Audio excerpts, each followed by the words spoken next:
Welcome back to the ALGS Rundown. With all the big changes happening in Season 20, we obviously have to talk about all the Legend upgrade systems, the Replicator changes, and the introduction of Shield cores. And to help me focus on all of this, we have John Larson, a Respawn dev, who happens to be the brains behind some of these changes, as well as TSM Raven, a 3 times land champion, to talk us through what's new.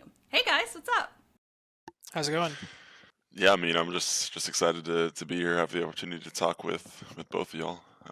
Because as you can see, season 20 is a juicy one in terms of how the meta will be shaken up. So happy to be here. Yeah, I'm super excited for that. And you know what? Let's just cut right to it, right? So, how do shield cores and evo caches work exactly? Yeah, so the biggest thing up front is that armor as you know it and Evo armor as you know it is no longer a lootable object in the world. And I guess the fallout of this is that our Evo system has now expanded to go just beyond dealing damage. Um, Different things will give you Evo points to level up through from, you'll be starting with white still, level 2 will be blue, level 3 is purple, and level 4, if you can get there, will be red. Gold armor is off the floor, it's been tabled for now. Um, but yeah, I guess the avenues for gaining Evo are not only damage, that still happens, or is an avenue for Evo gain, but you also have rewards for just general Apex actions. So some of these will just grant you a bonus. Kills, assists, uh, squad wipes will grant a team-wide bonus. So combat-oriented things as well as different class action-related movements, or yeah, class perk actions. So scanning beacons, ring consoles, opening up assault bins, support bins, scanning care packages. All of these will grant team-wide Evo to help level up that armor in cases where you don't have combat maybe at your disposal. I know, it's different in competitive versus pubs, but some people drop hot, some people are contested in comp, some people are landing center zone, edge of zone. So we wanted to make sure that there are avenues for different play styles, different ways to think about how to progress in Apex, and then just kind of fold that into what we think of as Evo. So in terms of armor, like that's the biggest thing. You can't loot it. You have to earn it. You have to earn it in some way. And we still are preserving the sort of shield swapping mechanics you can get from shield cores. So your armor, your level is tied to you, but the charge in that, your shield core, is something that you can swap off a death box for a quick charge in a fight. But ultimately, your cap as you move through the world is tied to your level. Yeah, Raven, so I'm curious about your opinion on this because obviously pros are going to have to change the way that they play, especially when contested, like Jay said, or John said. So I'm really curious. Do you think that we're going to see teams be way more aggressive off drop to get that upgrade immediately? So I don't necessarily think that teams should be fighting for like Evo stations, for example. The difference between how the game works now with the crafters is that if you don't get access to a crafter, that another team is going to sit there for like 1 to 2 minutes. So there is grounds to fight for it. But these Evo stations, people are going to just like pass them. They're just going to interact with them and just go. So I don't believe that people should be fighting for them. Although I think a lot of the rotates early game are going to be pretty wonky because now teams are not going to have to sit at a crafter for 2 minutes, right? So they're just going to have to go back and forth between PvE, Evo stations, beacons, bins, everything. So that's going to be really fun having to see everyone just rotate entirely differently than they have before. Yeah, I'm actually really curious to see what teams are going to be aggressive because obviously we've seen that combat does help get your level up pretty quickly, so we might see more contests off drop.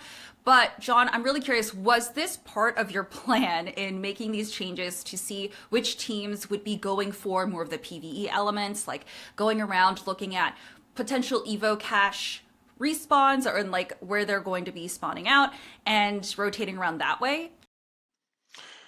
Yeah, definitely a sort of high level goal of this change for comp and otherwise was to promote more dynamic gameplay or movement around the map in terms of like because that's when Apex is the most fun, is when you're doing things, when you're going like early, very early days. Apex comp was hard zone meta. You would have your Wraith Watson path, get to your spot in zone, and sit there. It lended itself to some crazy end games, and I think we still want to preserve that. But in a BR, like, you have to draw out some of that action and the ups and downs of the story of a match. And so I think that was kind of a driver in terms of how we could think about what will grant Evo in this world of upgrades. So I predict we'll see less mid game lull. You'll see more fighting in like that edge play style will definitely be a thing that will reward you Evo and levels. But we didn't want to take away the strategic elements or the sort of higher level strategy around playing for the win, because ultimately in a BR, like mitigating risk and getting to end game and managing your resources effectively, you should be compensated for that and rewarded for that as well. So we wanted to preserve that balance throughout, but we do want to think about how we can add more dynamicism in the mid game, and thinking about how, as Raven pointed out, sitting in a crafter for minutes. I just, in today's climate, like, that's just not the most exciting part of Apex, is when you're sitting around a crafter for that long, crafting up armor. Oh, I'm sorry. I thought we all liked that action, seeing what everyone was going to make. I thought we loved Yeah, seeing right. that. I mean, it's okay if you're sitting back and you're catching up with friends, but yeah, in terms of like metagaming competitive, it's like, okay, we're all just sitting here waiting for UI wheels to fill up as we craft our stuff. Yeah, I'm actually really curious, because I just realized that this takes away a lot of the RNG aspect from a battle royale, in terms of, hey, if we drop here, we might find a gold shield, a purple shield, stuff like that. So, Raven, how do you see this changing competitive in terms of how players are going to be as soon as they drop? Are they going to change drop locations? Like, what do you think is going to happen there? Oh, absolutely. I mean, the POI tier list is going to completely change. I do think that off like first impressions, this season will definitely reward patience. And what I mean by that is, if you have zone, or if zone's near you and you don't have the ability to hit like those Evo stations or get Evo some other way, you might be sitting in zone with white armors, right? So I think this is going to really reward teams that are patient during that early game and do scale up, because now not only are you getting better armors when you're getting Evo, but now you're getting extra perks as well. So Yeah. So, okay, speaking of tier list changing for the different POIs on the maps, I also want to talk about the legends. So, we're seeing some massive changes. So, just as a little bit of a background, just in case y'all didn't see the patch notes, or, have been away from the season for a bit, Catalyst has a little bit of a change as well. Her lifetime for her Ultimate Dark Veil has been decreased 10 whole seconds. So it used to be 25, now it's 15, and the length was also decreased. So, Raven, do you see this kind of pushing players to move off of Catalyst, or do you think she's still going to be pretty viable for ALGS? I'm curious what Raven has to say here, because I know just leading up to patch notes, this is one that kind of flew under the radar, where we were nerfing the base kit in that way, or the base wall. Listen, nothing gets past me. All right, so. yeah, I don't think she's going to be very good next season, which I think I'm okay with. She's had like her time, and she's been incredibly popular for quite a while. I mean, like a 15-second wall, like that is, it's not that it's nothing, right? But you have Bangalore with 2 smokes, and especially with like the Digi nerf, and also even Cossack ult with a bigger radius too. Like there's 2 other options for breaking sightlines. The other thing too is that like breaking sightlines is super important, catwall, whatever, but also you could just rotate instead with like a Valkyl, right? Like instead of having to go out in the open and install and hope you don't get shot at, you could just bypass all that with Valk. So hopefully she gets played a little bit more. Is there any were your eyes stopping it all over the Wraith notes in terms of reducing the cooldown upgrade by 60 seconds, or you think it's still just ultimately not enough team utility in terms of the rest of her kit? I think the Wraith perk is pretty good. The problem is that it's a purple perk, so it's like by the time you get it, how many more ports are you getting off in the game, right? Fair. So, because if you can get that port cooldown reduced early, just more ports, right? And especially if you're sitting in zone, you can go 3P more fights. You can go grab Evo stations or etc. So Yeah, and that's a good point because in general, when we were thinking about how these upgrades match up with each other or which ones are blue versus purple, um, we were definitely leaning towards having anything that's ult related as a blue tier perk just because you only get a handful of ults a game, right? So I think Wraith is actually one of the only ones that did end up staying on that purple tier, so maybe that is part of the reason. We'll see. Yeah, I'm actually curious. So, John, how long do you think it'll take an average ALGS player to get to the full tier? Get through tier 2, 3, and then get to 4? That depends on so many factors. I mean your damage numbers are going to be down if you're not taking as many fights. But you can offset some of that by maybe hitting some of the harvesters or caches on your way to zone, and farming damage from in zone looking out. But it's hard. I think you'll definitely feel more of a lag time to get from blue to purple. But I think our end games will still be seeing a fair amount of red. Maybe not as many reds as we used to. Um, yeah, that's kind of my first impression. I don't know if Raven has thoughts too. no, I totally agree. It seems like the jump from blue to purple is pretty big. Specifically if you're a zone team, or especially if you're a zone team. I will say I do believe PYs with cars on Stormpoint are going to get a really big advantage because they could just be hyper efficient early game, right? Like you might see TSM zooming around the map collecting a bunch of Evo harvesters. Yeah, listen, that's going to be my strat for sure, just because I want to get that blue immediately, and then any other team fights you take will get you to purple, right? So that's going to be huge off the bat. So speaking of shields, we see that Conduit also got a little bit of a change. So her Radiant Flash, the cooldown was increased about 5 seconds, which, isn't a whole lot, but in terms of comp, it's a pretty big jump. So the temporary shield regeneration rate was decreased to 15, which was about 5 HP less. And then temporary shield generation time was increased to 9 seconds versus 8 seconds, which again, every second counts in ALGS. So, Raven, do you think this is going to increase the amount of players using Conduit or no?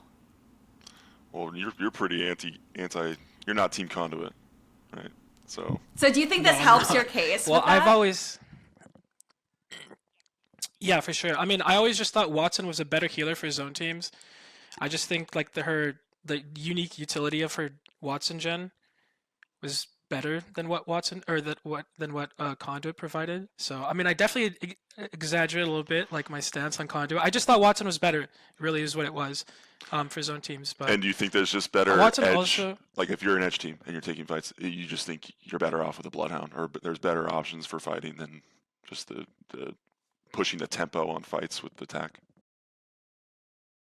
yeah, because I think one thing that sometimes people forget is like, or they compare a team with Conduit and the team without Conduit, but the team without Conduit has another character too, and their abilities are netting you HP in some other way too, where there's other ways to accelerate the fights. So yeah, I don't think she's bad, but I also will say Watson's perks are very strong, so I would be surprised if Conduit does get Yeah, I buffed. was gonna say her ult being able to generate arc stars is kind of huge, especially late game. So, okay, so we're talking about all these legends, we're talking about the changes. Raven, I'm curious what your ideal legend comp is for ALGS with these changes. And I'll get to John as well. I want to see the differences. So okay, there are some standout characters to me. I think Bang is really strong, especially with her ultimate cooldown being on a blue perk, so she spikes pretty early. I think Bloodhound is also going to be pretty good with a digi nerf.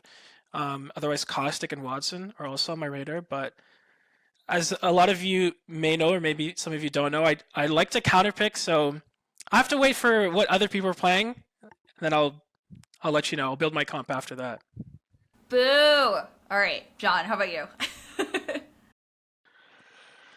I generally agree with a lot of that. I think Bangalore will still see a lot of usage, unlike a lot of the people that are fighting her, and especially with the digi change. Like you'll see some of her offensive capabilities are dampened a bit, but you can offset some of that with a Bloodhound character or like a Bloodhound pick, especially with like the tack cooldown reduction, just keeping those scans up. Um, I think, yeah, in terms of just Viz blocker, like she still has the 2 charges of smoke, ult cooldown. So yeah, I still see her being a factor. Um, I agree with you seeing Watson as strong. Like we had fun with those upgrades because I think there's different ways, even just comp aside, in terms of like different types of playstyles around Watson. Because unlike many controllers, she probably more than anyone like broadcasts that she's taking space, right, with her fences and the gen. Like you just know that okay, a Watson team is here. Unlike Caustic, who might lurk in the shadows a bit more. So you have players that are into getting to their spot and letting people know that they're there, and then maybe with the split circuit upgrade, you can kind of be more dynamic within a fight and have 2 sort of strongholds that you can be playing off of, plus ult excel in 3.5 seconds. You could be hitting that mid fight. So I'm just curious to see how players play with the Watson upgrades. Um, I know Sheila's kind of a meme in top levels, but like the improved handling and spin up, like in playtest, I'm having fun with that. Like you can feel that, and maybe with the bandolier, like being able to kind of flex into that more ammo management. But if you have bang, maybe you don't need that as much. Um, yeah, in terms of your recon pick, you probably got Bloodhound still. Vantage will be fun. I don't know. I don't think she's offering enough team util and comp, but could be a fun rank pick. I am curious to see if any of the assault, I guess it's a lot of the assault characters that are getting like 2 charges of tack or just a buffed version of their 1 charge. Ashes in particular, like I think snaring a team at the right moment could be interesting. I don't think outside of like the passives, not really much in comp. The ults still kind of weak and unreliable sometimes. And as long as you have Horizon, I feel like you're kind of offsetting a lot of the stuff that these characters can do in terms of area denial. Like if Fuse has, or I guess if Maggie has 2 drills now, Horizon still doesn't care because she can kind of get out of the way there still. But we'll see. Maggie, I think, will be pretty strong in this meta as well. Like we might see. It's not going to surprise me to see some Maggies. I want Gibby back in some capacity, but I feel like Maggie is tamping that down a bit. We'll see. But with the SMG nerfs, like, and with some of the strength of some of the ARs right now, maybe we see more shoddy play, more Maggie play. Newcastle, I don't know. I don't know what Raven's thoughts are on Newcastle, but I think his upgrades are pretty strong in terms of like tack health, or the move speed. I think you could see like a couple, if someone stuck with Newcastle and you had a couple like proficient Newcastle players, they could carve out a spot for themselves. I totally agree. I actually do think Newcastle is going to be quite obnoxious to play against. So Yeah, I think we saw the emergence of Newcastle in ALGS for a little bit, but then players kind of tapered off. So I'm really excited to see people come back to that. And also Maggie. I mean, her ultimate change where the ball will not explode upon first hit and it'll bounce back. I think that's going to be really interesting to see. I mean, Raven, I don't know what comp would be perfect with Maggie, but I really want to see her in play. yeah, I shouldn't have left out Maggie at all. I do think she's going to be incredibly strong. Absolutely. And also the nice thing about Maggie is that she does have some like unique characteristics in that she does like she's really good against like Newcastle wall or like Rampart wall, or sometimes she can even break a Watson gen through a wall. So she has these very unique properties, or even breaking the Gibby bubble, right? So depending on the meta, she could also just pop up as like a counter pick. Otherwise, I'm definitely just going to have fun running at people in ranked with her fiery ball. No, absolutely same. Also, I mean, her perk with shotguns is pretty great for the EVA 8 entering the care package. So super excited to see how people play that. I hate that gun, I liked it better with double tap, but you know what? Whatever. That's an argument for another day. I hate that gun too. Something about how it sounds when someone is just ripping off 8 shells at me, and I'm like just use a real shotgun, you know, just two pump me with a respectable shotgun. But the weapons team wanted to cook with that one. They created some whatever the care package Eva is. It's something. Yeah, that's going to be terrifying. So, okay, so let's talk about the weapons, because we're obviously talking about the EVA 8, which, you know, John and I both don't like. EVA 8 enters the care package, and the Prowler is going back to floor loot, but without the select fire. Raven, do you think people are going to be using the Prowler over, say, the Hemlock? Because the Hemlock also got a pretty decent nerf.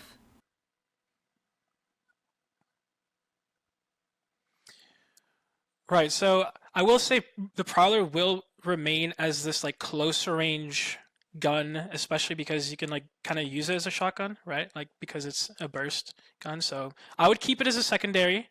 I definitely, at least from first impressions, I do think it's probably going to be the best SMG, but I could be wrong. It's also my favorite gun, so I'm hoping. Yeah, that Prowler. It's good. So.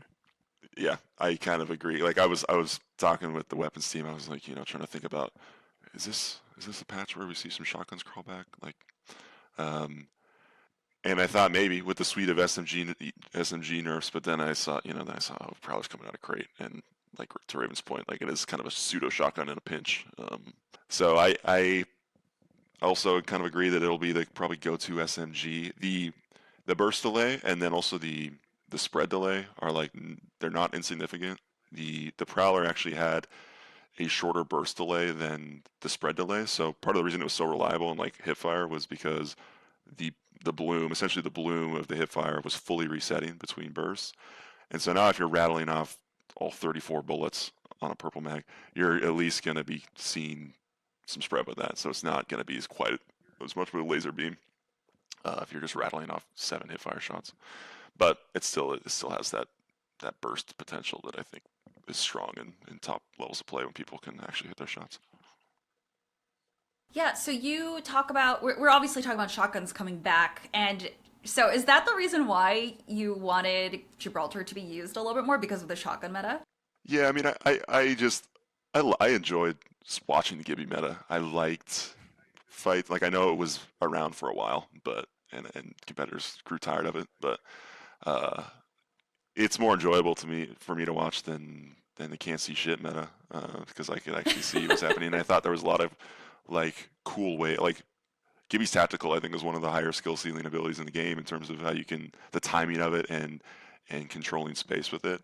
And so seeing like a scary Gibby bubble up on a team was just something that like I would love to see back in some capacity at some point.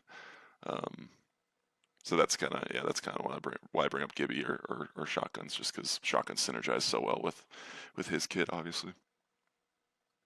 I think it is possible we could see Gibby come back. I mean, it's not going to be the same sort of bubble fights as before, just because there are different variations of the bubble that you can bring. But again, we're still talking about Maggie. We're talking about like even Ballistic that has the ability to go behind shields and counter Gibby. So if we were to see a Gibraltar meta come back with shotguns, Raven, what do you think we would see teams do more in terms of legend picks? Well, I think that Gibby's best role in competitive is as a late game character. You don't want him to be running around in the open on edge. You want him to just sit in zone, and then when you have to move, bubble out, throw your ult, and live longer than the other teams near you, right? So he's especially like this zone end game character. And I mean that also kind of fits the whole shotgun thing, right? Like shotguns are better the closer range you have to get, and that lends itself to late game. So if he is played, that's the best way to do it, in my opinion. But again, we talked about Maggie. If there is too many Gibbies or whatever, we might see Maggie's especially, or maybe she's just played anyways. That's always the biggest threat to Gibby. Yeah. Okay, so I want to circle back to weapons real quick. So we saw in Pro League so far, there was a ton of 30-30 use, right? Almost everyone was running it. But we do know that the 30-30 got a bit of a nerf. So Raven, do we see the 30-30 coming back still in its popularity? So this is the point where I'm going to just let the pros figure that out, because as a coach, precision aim isn't my strong suit. I'm a pretty good close range player. I'm not gonna lie, even though I'm an MK. But I'm gonna let the pros figure out all that because yeah, a little bit out of my expertise. Okay, John, did you want to see the 30-30 kind of rotate out of the meta? Yeah, the 30-30, it's been an interesting trajectory because I was talking with the weapons guys and we were like they were like, have we ever touched the damage on the 30-30? It's like it's the one thing that has never touched. We've given it the integrated dual shell hop up and all this stuff, and like done a bunch of things to sort of bring it into like a usable state, which is now definitely very usable, very strong. Um, and we were thinking, yeah, we never actually touched damage. So yeah, this is definitely like an intentional balance pass. It just we see the usage at all levels of play.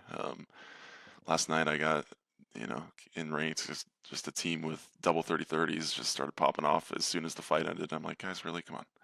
This new season's in 2 days. Like, let's try something else. But I think we'll see. I think there's some other marksman and ranged options that are gonna probably creep up in usage. Shout out to Monsoon on his Sentinel grind. I know he's been using that for a minute now. I think we'll see more senties. Uh, Probably some more scouts on certain comps or for certain loadouts. Um, and I think the 30-30 will still be strong. Hemlock I think will still be strong. I don't think these are now gutter tier now. Like the hip fire on both is I think still going to be pretty strong in that. I know for the 30-30 in a pinch, it gets by pretty well with hip fire. Um, but hopefully we see some diversity there. I mean that's the goal of change is just see more diversity in marksman sniper options. Yeah, so talking about hipfire, the R301's hipfire was kind of brought back up. It's not as wide anymore. So what was the inspiration behind that change? Because I know you kind of wanted to get rid of the R301 being like the gold standard, but now it's kind of back. Yeah, the R301 I don't think it'll be meta in top tiers of play still. Like it still has the same damage profile and DPS, whatever. But the hip fire was something in general that we've been thinking about with ARs and how that influences your weapon selection. Because if you're running a marksman, you're also probably more likely to be running an SMG over a shotgun in those cases. And so in a world where you have an AR and it's a little more flexible in terms of hip fire reliability. Maybe you're also now more inclined to run shotguns. It's all a shotgun agenda. All we want to see is more shotguns, which I know that's kind of a halfway true answer because I know there's a greater thing at play there with controller versus mouse and keyboard and whatnot. So it's mostly just a feel change for those that missed the 301. You maybe now feel a little bit more empowered to run it. Just get more reliable damage feedback up close. Sure. So speaking of field changes, Raven, what is going to be your go-to weapon? My go-to weapon, I think the Nemesis is going to be definitely my go-to over the Hemlock now. It is a little bit better from range. I think it's a little bit harder to use, but that's gonna be pretty fun. Otherwise, the Prowler, like I said, I'm a big fan. I can either use it to all in or I can use it to jiggle peek like a shotgun. So I will definitely be running Nemesis Prowler and more L-Star too. Ooh, okay. I like that. How about you, John? Wait, why L-Star? I'm curious. Maybe don't spoil the surprise, but I'm curious why L-Star. There's no like secret about the L-Star. I just think that it's a good secondary. I think the problem is people pick it up as a primary, and it's not very good for mid-range. But as a secondary, and especially because SMGs got nerfed, basically the overall like DPS of the guns you're running to is lower now. So now you have L-Star that kind of matches the DPS of a lot of other guns similarly, but you just don't have to reload. Okay, so is that the difference between like would you not be running Havoc as much because of the turbo and longer reload? I do think Havoc is better than just L-Star, depends if you have a turbo. for sure. But sometimes you just can't find one. Also, L-Star is just more fun also. That's what I'm trying to say. L-Star is definitely more fun. Yeah. So I'm curious because it's not going to have the barrel attachment anymore. Do you think it's still viable? Right. I guess because it's a secondary, it's kind of whatever. that's my reasoning, is that like if you're close range, you don't need the barrel attachment as much, and especially if you do the ADS tech where you ADS and un-ADS and you have like that a little bit of accuracy, then I don't think it's like too big of a deal at the ranges that you're shooting at. So Yeah. John, what are your picks? I mean, I imagine I'll be running Prowler, and I've been liking the Sentinel, even just in the last couple of weeks. Like, so I'll probably be picking up the Senti and a Prowler. I haven't gotten enough reps in personally with the Nemesis, but like when I see a good player with the Nemesis, it's obvious why they run it. It also is good in a pinch. So maybe in games where I'm not running a burst Prowler, then I'm gravitating a bit more to the Nemesis. But yeah, Prowler, Sentinel. I did forget to mention one thing though. Elstar is also really good against Conduit ult, so you just don't have to reload and you can just keep shooting. SMGs are pretty bad. Like you're doing more reloading than you are shooting. So Yeah, which sucks because my favorite weapon is definitely the R9. Also, it has the best skins in the game, personally. But yeah, usually I like to run like a sniper rifle, maybe the Sentinel or longbow, and then the R9. Or if I'm really feeling aggressive, probably the R9 and a shotgun, like the Mastiff or something.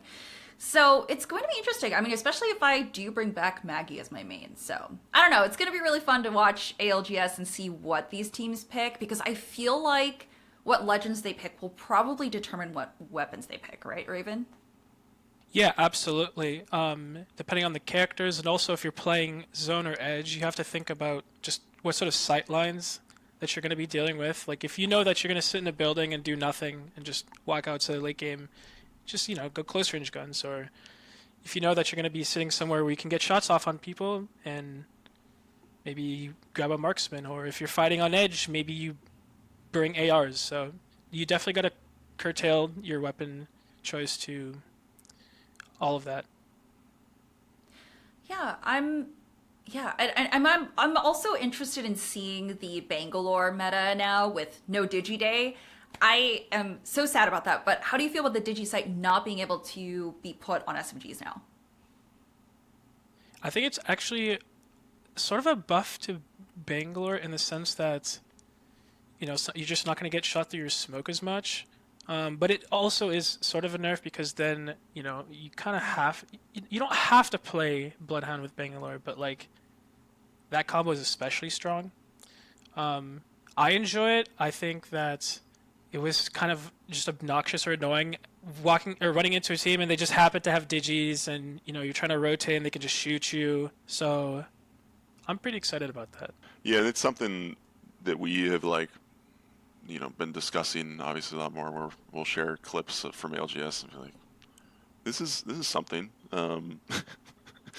This is there's room for improvement here in terms of combat readability and just being able to understand front lines and where you can be getting shot from, like where threats are in the play space with abilities going off everywhere.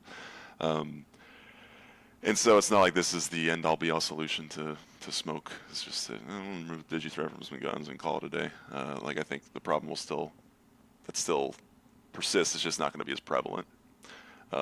So there's different ways that we've been thinking about how to work in amongst smoke, because I do like smoke as an ability in Apex, but how can we create more like interesting gameplay around it and within it?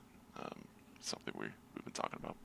Okay, so one of my personal favorite legends that I've played since launch, Lifeline. We have to talk about her changes because for so long I've wanted her shield back, but now she gets a self-revive or an actual care package drop, and I'm super happy about it. Raven, are we going to be seeing her used in ALGS? I don't know if she's necessarily going to be used in ALGS, but in ranked, she's going to be a blast. Absolutely. I'm probably going to maul a little bit having to play against her because the faster revive speed and then a Kraber, or like the potential of a Kraber, I think she's going to be a fantastic ranked legend. Yeah, I had touched on all these stuff, in terms of readability and how a lot of upgrades shouldn't morph the normal gameplay loop too much.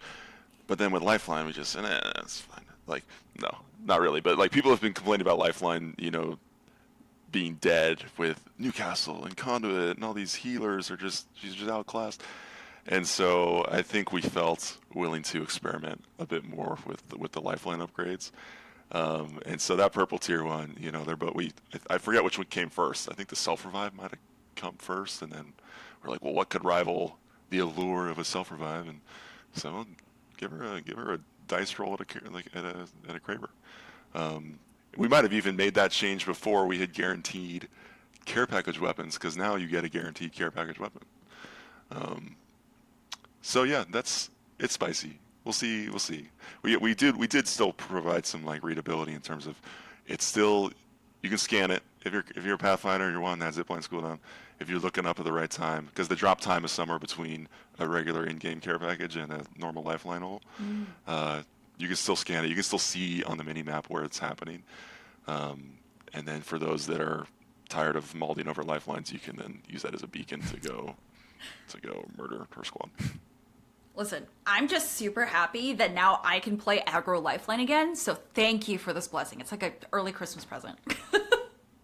Yeah, people said like it's not on brand for Lifeline, and I was like, I don't know. Some of the Lifeline mates I play with, like she puts the combat in combat medic, and so like people that I think are drawn to Lifeline, they like support, but they also like they're combat proficient. So give them a care package weapon, see what they can do. Yeah, we like playing support, but we also like violence, so this is a perfect mix. So it's great.